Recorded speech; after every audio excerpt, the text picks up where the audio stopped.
minutos ahora para que comprendamos la espiritualidad del perdón. Vamos a ver la dimensión vertical, tema en un punto número 2, y la dimensión horizontal, número 3, que es el perdón apostólico. Unos minutos para que volvamos al Antiguo Testamento. ¿Cómo es el perdón de Dios regalado a su pueblo? ¿Por qué me voy al Antiguo Testamento? Porque Jesús lo leía. Y hay un salmo que yo lo llamo la enciclopedia del perdón. Un salmo que es toda una enciclopedia sobre el perdón. En apenas 21 versículos. El Salmo Miserere. Le llamamos en la liturgia el Salmo 50. En la Biblia hebrea es el Salmo 51. Punto número 2. El dinamismo del perdón en el Miserere. Es el manantial del perdón. La experiencia primera de la gracia. ¿Cómo ocurre? Jesús debía conocer bien este texto. Y yo me imagino que ustedes también. Ustedes lo conocen. Yo sé que muchos se lo saben hasta de memoria. El Salmo comienza diciendo: Misericordia, Dios mío, por tu bondad, por tu inmensa compasión borra mi culpa, lava del todo mi delito, limpia mi pecado. Bueno, aquí les he recitado la versión litúrgica, la recitamos todos los días, ya me la sé de memoria. Pero tengo que decirles una cosa, el Salmo realmente no empieza ahí. El Salmo no empieza ahí, y hay que leerlo desde el comienzo. La Biblia hebrea ha puesto una introducción que va más allá de la típica rúbrica litúrgica que encontramos en el encabezamiento de gran parte de los salmos. Los dos primeros versículos del salmo que hay que leer, y ahora comencé cuando lo recité con el versículo 3, pero los dos primeros versículos del Salmo 51 en la Biblia o 50 en la liturgia comienzan con una historia, comienzan con una narrativa. Y esta vez, además de no es una simple rúbrica litúrgica de cómo recitar el salmo, con qué instrumento o con qué coro o quién lo compone. No, lo que encontramos es una historia que da una nueva perspectiva de lectura. Y le voy a decir una cosa, da una nueva perspectiva de oración del salmo. Lo que el salmo está diciendo con esta anotación previa es que hay otro que ha orado este salmo antes de ti. Es más, hay otro que lo ha orado por ti, y es David. Versículos 1 y 2. Al maestro de coro, así es puramente rúbrica litúrgica, salmo litúrgico, y enseguida sigue, de David.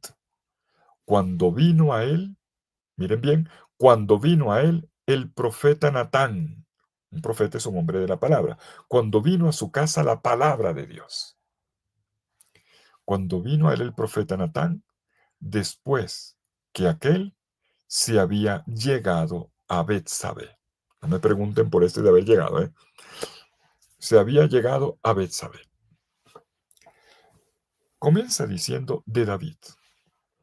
Y esta vez, no solo de una manera genérica para aludir a su capacidad musical de compositor de salmos y de intérprete, característica, rasgo identitario de David, sino para evocar la memoria de uno de los momentos más oscuros de la vida de este rey, quien debía representar como rey a todo un pueblo, pero que llevaba al mismo tiempo en la vida privada una vida poco ejemplar.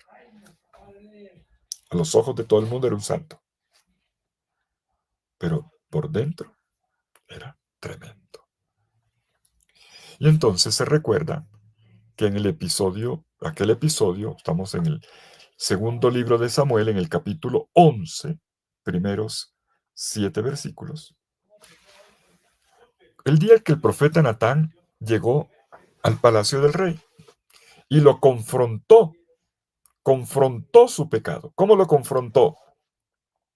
Llegó con una denuncia, profeta, rey, usted es un hombre pecador, usted es un adúltero, usted es un dañado, No. Cuidado con la manera como se afrontan situaciones de pecado. No fue así. No, no fue así. Así nunca se habría convertido David. Vino con la palabra de Dios y se la puso al frente. Le puso al frente una historia para que el profeta, para que el rey se leyese a sí mismo en ella, como un espejo. Y entonces aquí le va a poner nombre al pecado. El pecado del adulterio con Betsabé, dice el versículo 2 del Salmo 51. Un pecado que es como la punta de un iceberg de otros pecados que tenía el rey. Pecados sumergidos en su conciencia. Lo describe muy bien el capítulo 11 del segundo libro de Samuel. Bueno, yo dije ahora el capítulo 11, en Natán es el capítulo 12, versículos, primeros 7 versículos, capítulo 12, la historia de Natán. La historia del pecado está en el capítulo 11, corrección. ¿Cómo ocurre? Capítulo 11 del segundo libro de Samuel, puntualmente.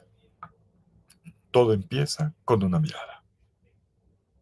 Jesús en el Evangelio va a decir, si tu ojo te hace pecar, sácatelo. Si tu mano te hace pecar, córtatela. Si tu pie te hace pecar, córtatelo. Es preferible llegar tuerto al reino que no con los dos ojos a la gehenna. Es decir, para tiempo. Pero el rey no para tiempo. El pecado tiene que ver con un mal discernimiento, por no discernir, no reflexionar. Hubiera parado, hubiera confundido. No, no lo hizo. Se deja llevar por los impulsos. Ahí comienza el pecado. Se deja llevar por los impulsos de la naturaleza. Todo empieza en el momento en que se recrea la vista viendo a una señora bañándose. Luego, cuando siente la atracción y la manda a llamar. Enseguida, cuando duerme con ella y la deja encinta. Después, cuando se entera que está embarazada y manda a llamar al marido para hacerlo dormir con la mujer borracho, pero no funciona el plan, y entonces echa mano de una artimaña, de su astucia, y lo manda al campo de batalla para deshacerse de él. Y por esta vía, el rey resulta culpable de asesinato. El pecado es como una bola de nieve. No paró en el primer momento. Siguió y siguió y siguió. Es una bola de nieve. Trabájalo cuando está pequeño como un gatico. No sea que se te vuelva como un león inmanejable. Y esto le pasa al rey. Se le sale de las manos la situación. Un pecado siempre lleva a otro pecado. Después hay que mandar a callar, después hay que pagar, después hay que mentir y después... Y no, tú sabes cómo empiezas, pero no sabes dónde vas a terminar. Se hace notar aquí el contraste entre la vida pública del rey, admirado y exitoso, y la vida privada. Hacia afuera exitoso, pero por dentro es un desgraciado. Y el profeta viene y le cuenta, que viene el tema de la palabra, le anuncia una parábola. En el Evangelio Jesús también lo hacía con parábolas. Bueno, una parábola que parece en principio como una historia verdadera, pero es una parábola. La parábola de una oveja. Suena familiar esto de parábola de oveja. La parábola de una oveja. Un hombre rico que tenía muchas ovejas, tenía una gran propiedad, muchos campos y mucha oveja. Recibe la visita inesperada de un buen amigo. ¿Y qué hace él? Para atender al amigo, va y se apropia de la única oveja que tenía el vecino, que era un hombre pobre, que solo tenía una cabañita, que no tenía rebaño, solo tenía una ovejita. Y este hombre rico se ha quedado con lo del pobre. Manda a matar la oveja para ofrecérsela a su invitado, a su huésped. Cuando el rey escucha la historia, reacciona, mira lo que voy a subrayar aquí, con rabia. Como a todos, nos da rabia cuando vemos una injusticia. Estoy seguro que ahora que la escuchaban ya les dice, "Ah". Reacciona con rabia cuando escucha la historia contada por Natán y dice, frente a Dios, o al hombre de Dios, dice, el hombre que hizo esto, que se muera. Merece la muerte. Bueno, el rey también tiene función judicial en ese tiempo. Y Natán, capítulo 12, versículo 7 del primer libro de Samuel, extiende el dedo y le dice, ese hombre eres tú. Yo siempre digo, cuando me dan la oportunidad, cuando explico la dinámica, el ejercicio de la lección divina, de la lectura orante de la palabra, que a veces cuando uno hace ejercicios de lectura del texto, la gente toma nota y dice, ay, esto me sirve para una predicación, esto está bueno para una catequesis, esto se lo voy a mandar a decir a un primo o a un amigo. No, ese hombre eres tú. La palabra de Dios es un espejo. El Señor está diciendo, yo ahora quiero hablar contigo. Tranquilo, que yo me encargaré de mandar mi razón a los demás, no te preocupes, yo ahora quiero hablarles contigo. Ese hombre de la historia eres tú, por eso era una parábola. El Salmo, por lo tanto, hace aquí algo muy interesante que podríamos tratar de expresar con un concepto sugestivo. El Salmo permite una identificación. Lo que hizo Natán con David, contarle una historia, que él pensaba que era otro, pero era él, lo hace el Salmo. Te coloca cosas que le pasaron a David desde el principio para decirte, mírate tú en el desarrollo de esta oración. El Salmo te lleva a una identificación. Y la primera es que yo puedo entrar donde una persona no segura de su situación, pecado o no, entrar en las palabras y en las situaciones de Dios. Pero veamos cómo David solo quería captar su propia situación identificándose con este pobre que había sido afectado. Aquí tenemos algo importante en esta reacción de David. David se identificó, sí se identificó. Se leyó en la palabra del profeta, pero se leyó en el pobre, en el que había sido afectado. Por eso al rey le da rabia y se pone a la defensa del pobre. Y resulta que él es el violador. Se quería colocar en el lugar de la víctima para reclamar por ella, pero él era el victimario. Por la parábola lleva a ser reconocido como el transgresor, como el pecador. Y la palabra lo lleva a identificar su pecado. Esto que hizo aquel hombre con la oveja del vecino es lo que tú has hecho en una familia.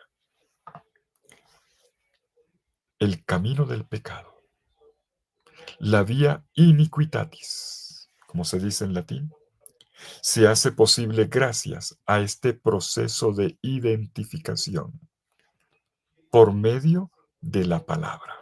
Jubileo es tiempo de la palabra. Y así se hace posible también de una manera genial, como lo hace la pedagogía de Dios en el Antiguo Testamento, llevarme a un reconocerme a mí mismo por medio de una narrativa que hace de espejo, reconocerme como un pecador. ¿Quién soy yo en esta historia?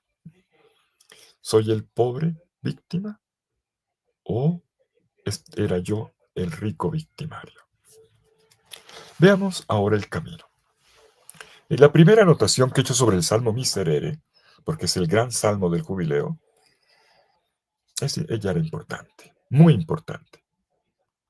El salmo no empezó con la frase misericordia, Dios mío por tu bondad. Empezó con la historia de David, para darme un punto de vista narrativo, para que lo que sigue ahora sea el espejo de mi propia vida. Pero veamos ahora, el versículo 1, no voy a leer todo el texto por razón de economía de tiempo, pero se voy a mostrar los puntos esenciales. Veamos ahora cómo fluye la oración. Y en el fluir de la oración observemos el dinamismo del perdón. ¿Cómo se da el dinamismo del perdón en la Sagrada Escritura? En esta enciclopedia del perdón que es el Salmo Miserere. Comienza el Salmo diciendo: misericordia, Dios mío, por tu bondad, por tu inmensa compasión, borra mi culpa.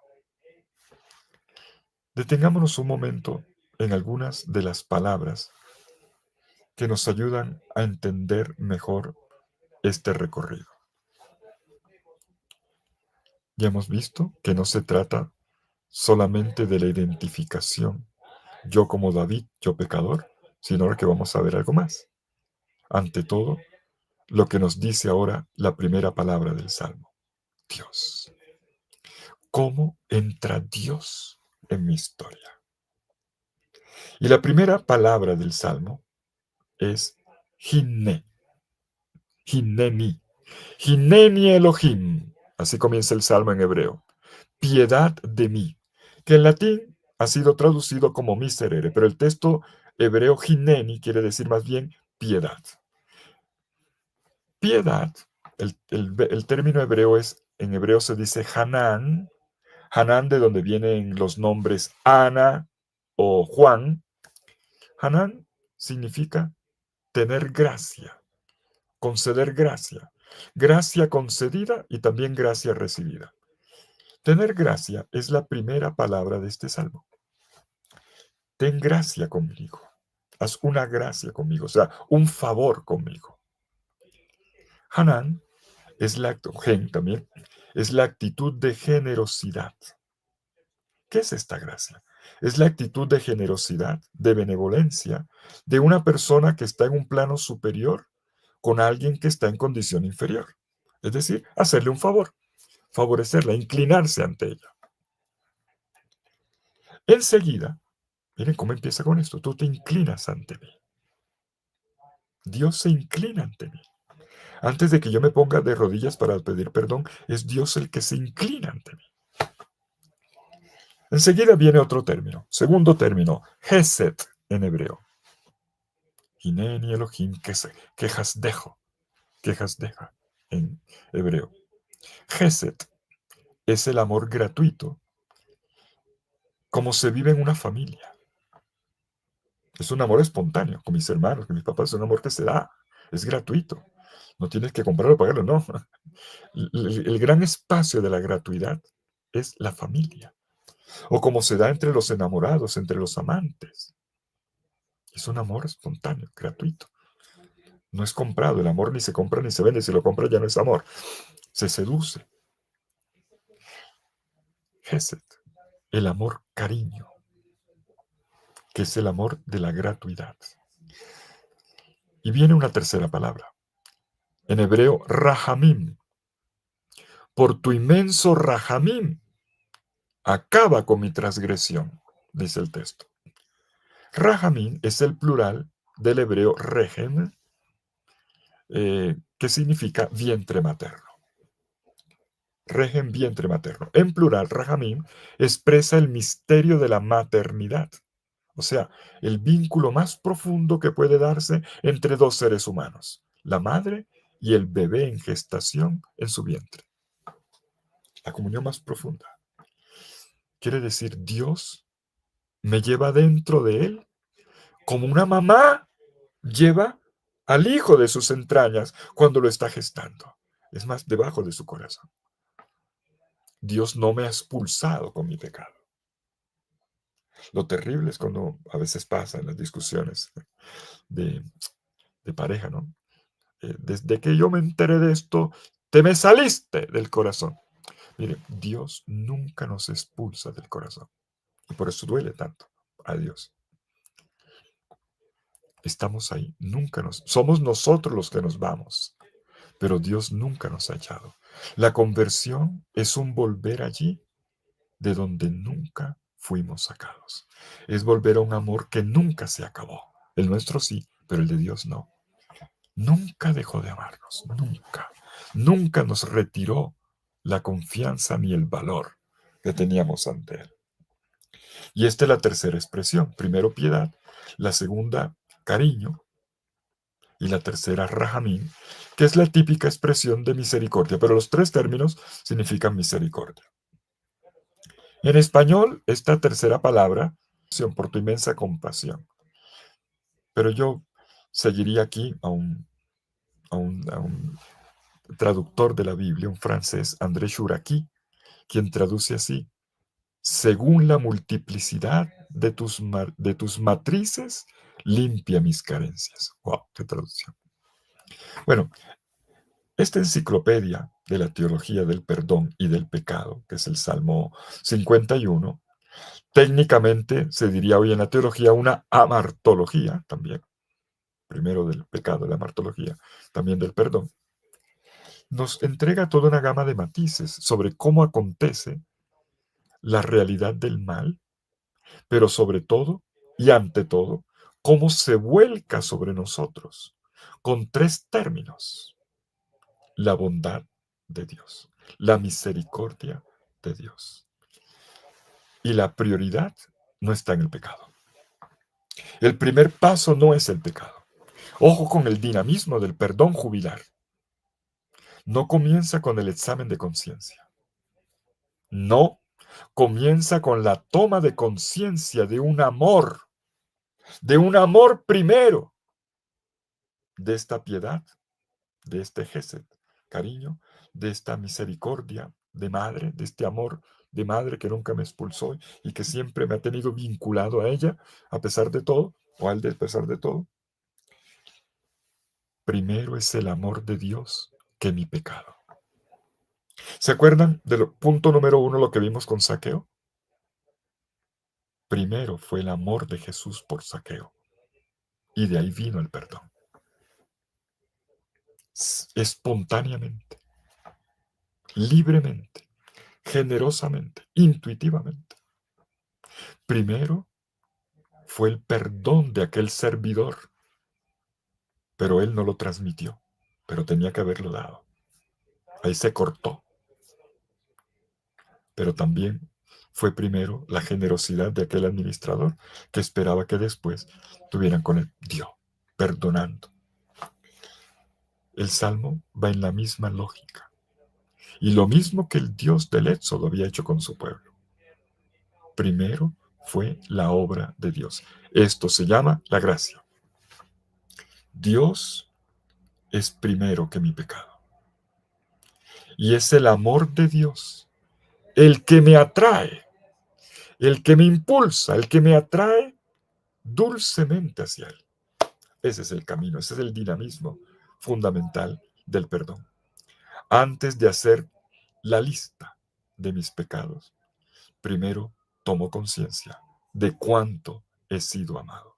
Y entonces, frente a este amor primero, ahora sí, viene el contraste. Viene una descripción del pecado.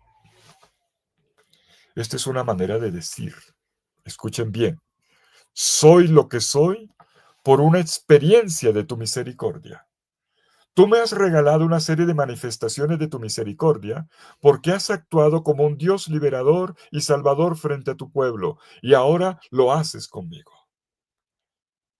Y porque tú has hecho esto conmigo, me miro en el espejo como David, y entonces, Señor, reconozco que me he apartado de ti.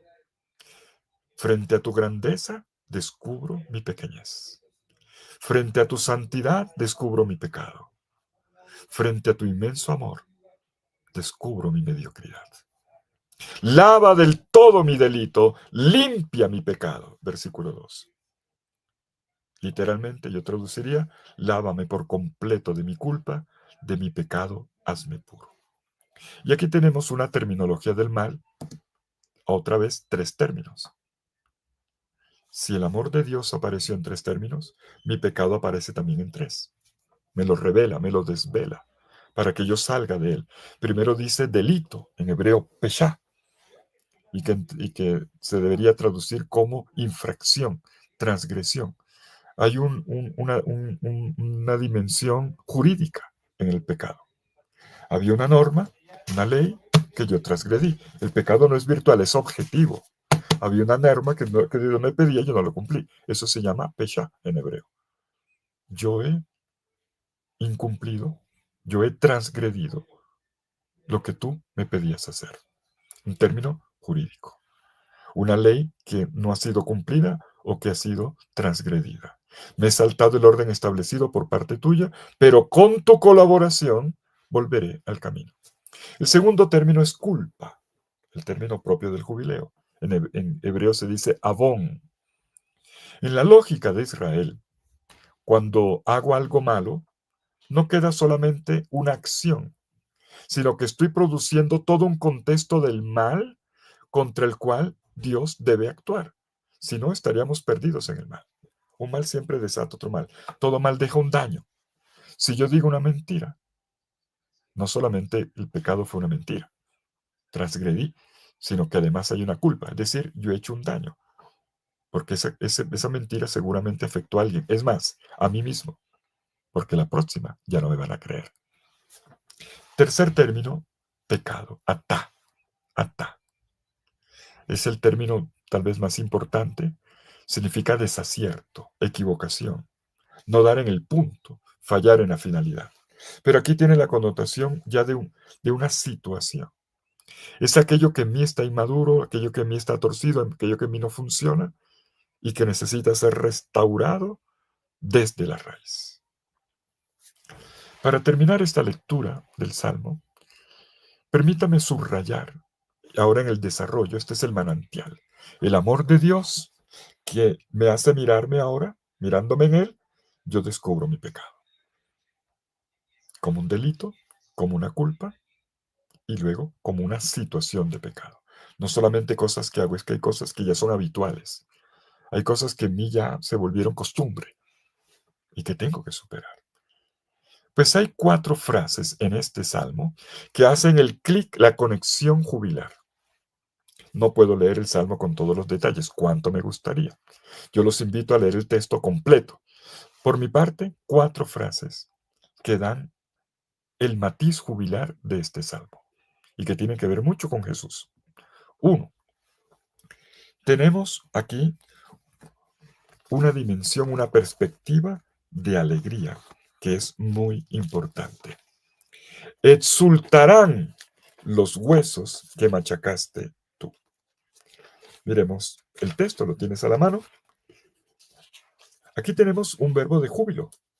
Exultarán los huesos que machacaste tú. Lo tenemos en el versículo 10. Devuélveme el son del gozo y la alegría. Se alegren los huesos que tú machacaste. Pensemos bien esto. El perdón es una fiesta. El pecado es una depresión, una tristeza, una melancolía que no te pasa en el campo espiritual, no solo en el campo psicológico. El perdón es lo que dice el versículo 10. Devuélveme el son del gozo y de la alegría. Y entonces coloca un verbo muy importante, exultar, jubilar. Exultarán los huesos que machacaste tú.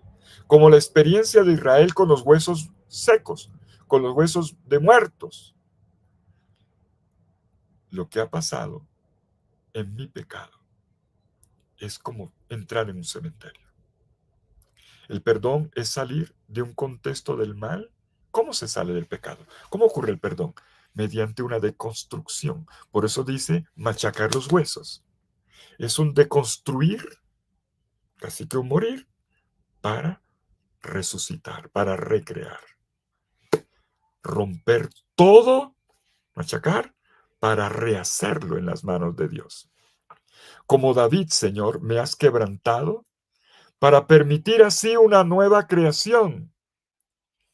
Y puedo hablar ya de la alegría en el contexto de la destrucción y la reconstrucción a partir del material principal, como lo entiende la antropología hebrea, desde los huesos. Segunda frase, versículo 12. Crea, oh Dios, en mí un corazón puro.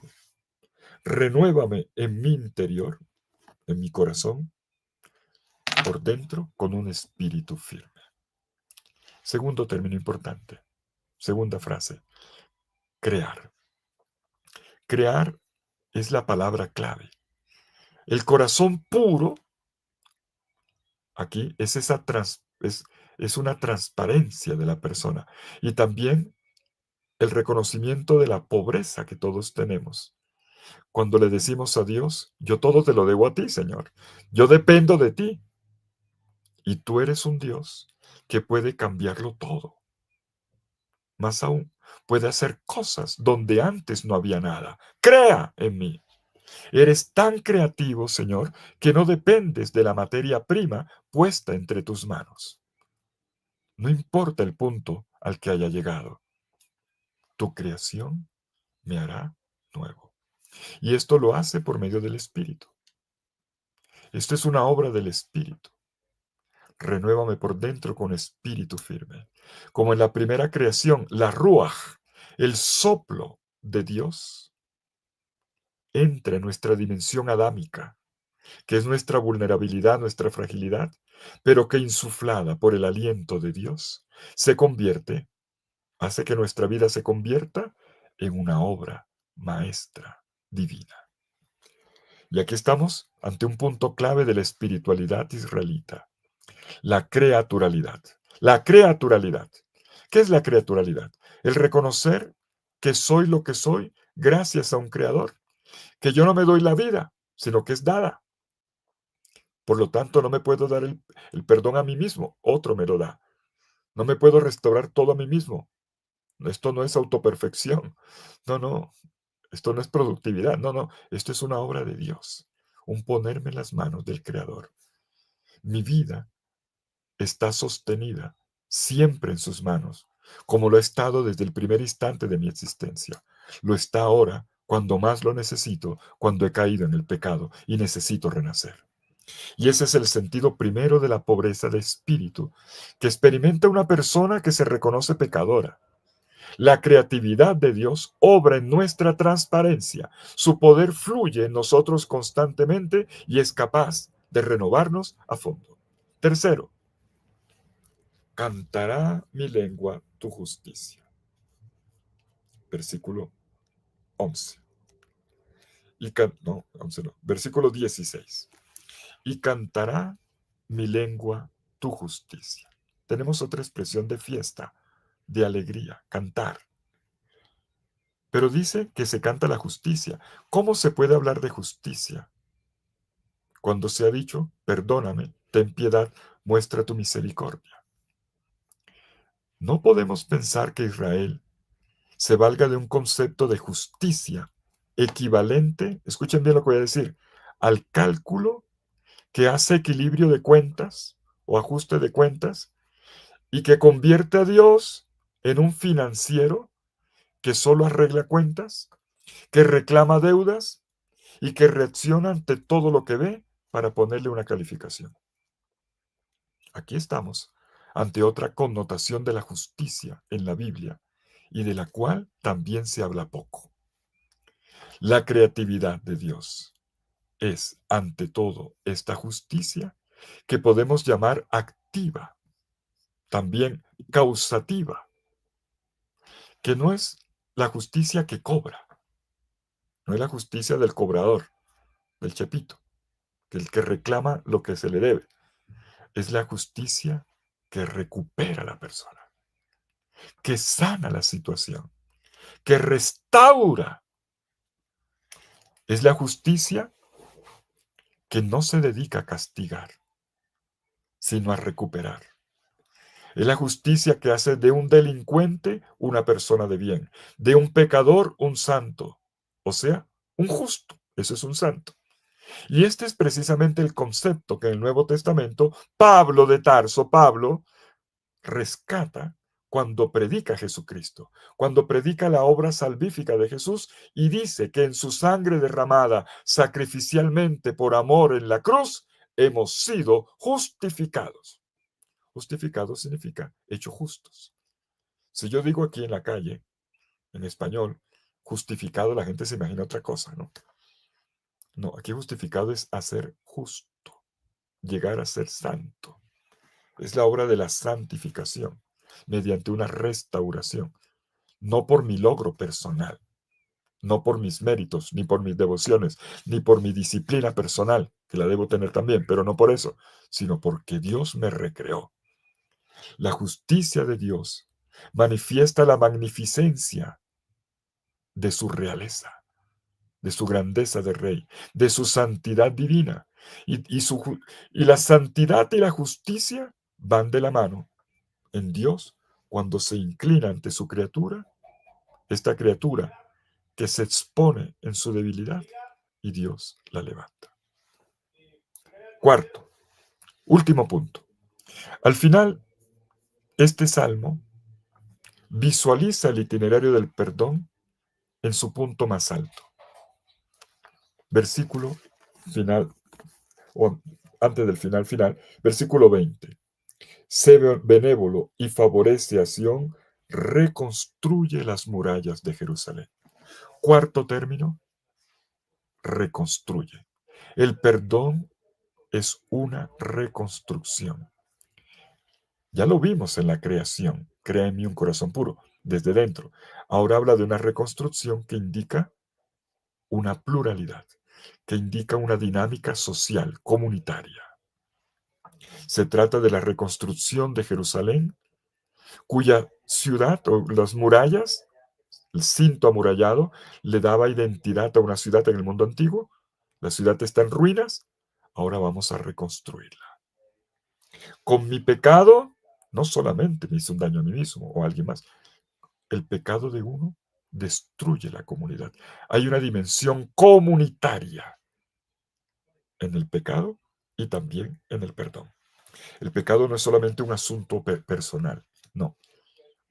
Cuando peca uno, peca toda la iglesia, peca toda la comunidad. Hay una solidaridad en el pecado y ahora se va a dar también en el perdón.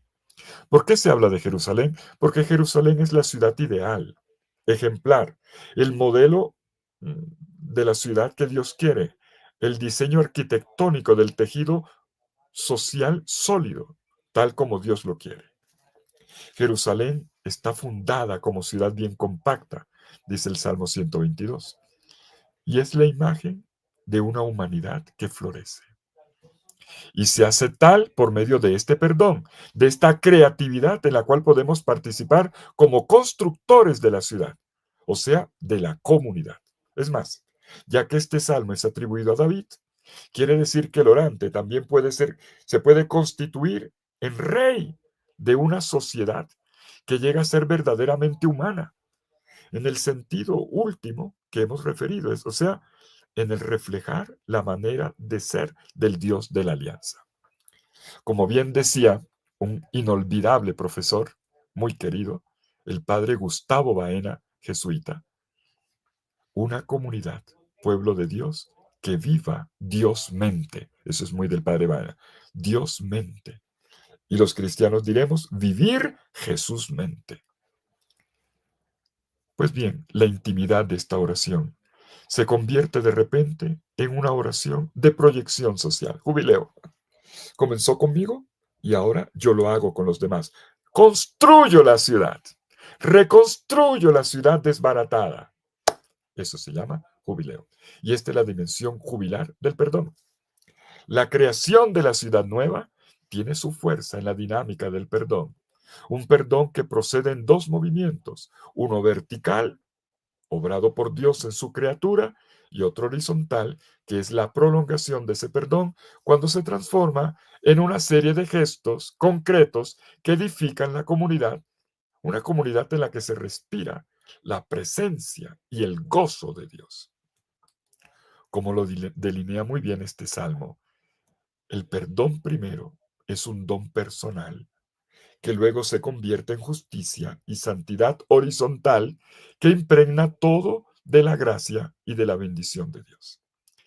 Si el Salmo Miserere 51, 50 en la liturgia, nos ha diseñado en esta noche cómo es el itinerario del perdón jubilar el proceso de un perdón, podemos afirmar ahora que se trata del reconocimiento del hecho de que el perdón requiere de tiempo.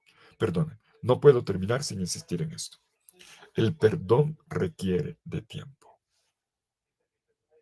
Hemos comenzado este estudio de esta noche, esta segunda lección, después de decir que se trata de la espontaneidad del perdón.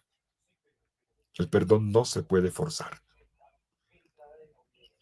pero a veces ocurre un aplazamiento. No puedo ahora.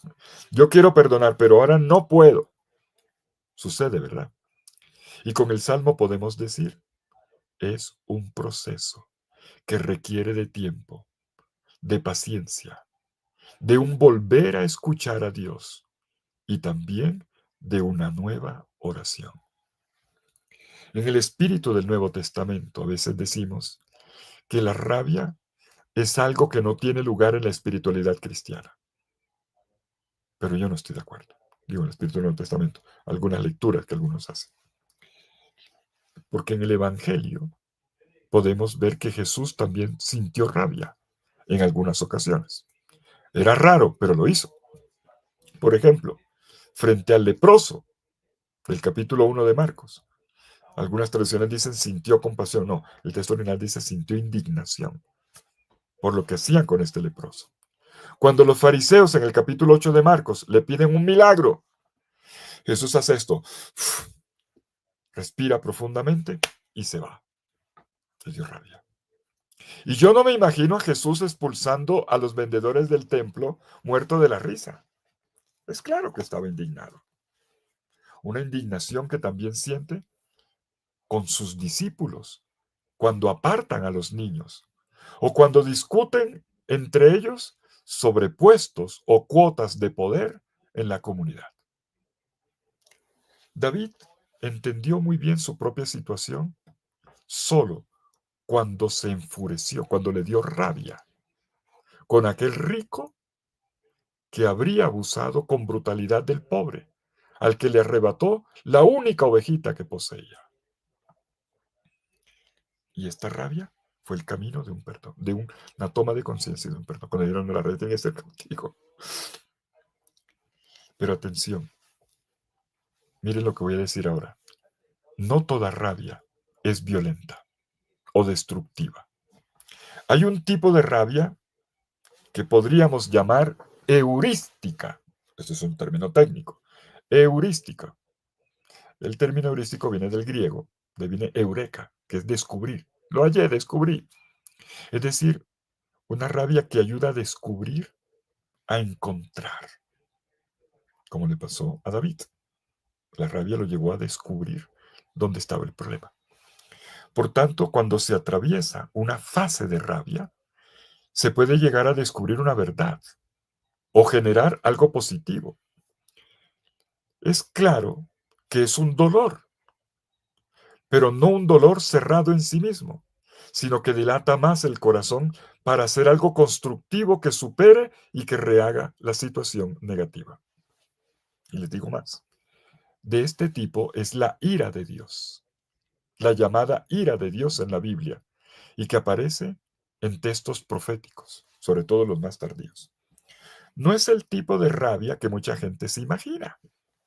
Dios está rabioso. No, no, no. Cuidado, ¿eh? No sé si aquí hay algún papá o alguna mamá. Es como la indignación de un papá o de una mamá que no pueden aprobar el mal hecho por uno de sus hijos.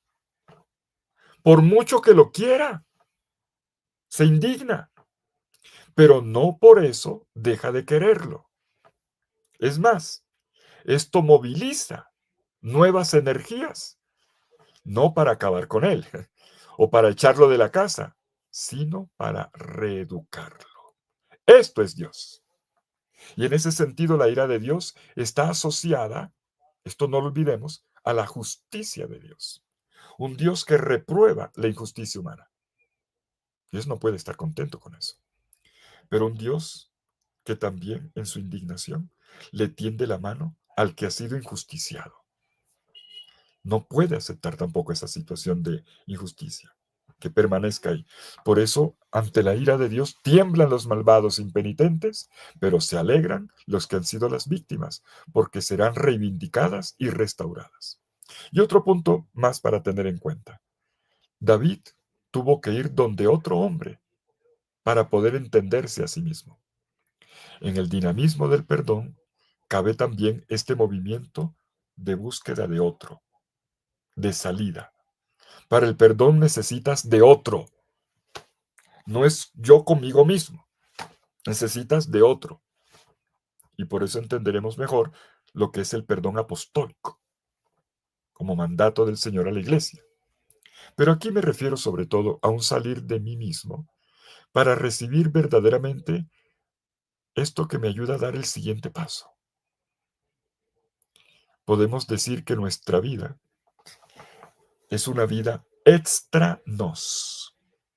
Quiere decir, fuera de nosotros mismos. En cierto sentido, una vida excéntrica, que me descentra, excéntrica, me hace salir de mi centro, de mí mismo, para hacer del otro el centro. Y yo para esto necesito de otro. Me lleva al encuentro con otro que es Dios, pero también la mediación, que es mi comunidad, que es mi iglesia y que son sus ministros. ¿Y todo esto para qué? Para situarnos ante el rostro de Dios, que nos llama a una comunión profunda con Él. Es una salida de mi yo, de mi ego, de mi autorreferencia, no de mi interioridad, sino de mi egoísmo. ¿Para qué? Para abrirme. No es renunciar a la interioridad, que también es habitada por Dios, sino del no abrirme para poder secundar, saliendo, secundar la obra de Dios que me propone y que me pide vivir. Un acto de misericordia de Dios le permitió a David una pequeña respiración y decir, sí, soy culpable. El comienzo es este rostro de Dios, pero no el rostro de un Dios que me dice, tienes la conciencia sucia, has pecado contra mí. No, es el rostro de misericordia, de un amor primero que nos permite reencontrar nuestra verdad más profunda y de ir a su encuentro diciendo, ahora por iniciativa mía, porque Él lo provocó en mí, he pecado contra ti, he fallado a tu amor. El Dios que me dice, yo te amé primero, ahora despierta en mí el movimiento de Zaqueo, que se sintió mirado, honrado, atendido, para decir, pequé, fallé a tu amor.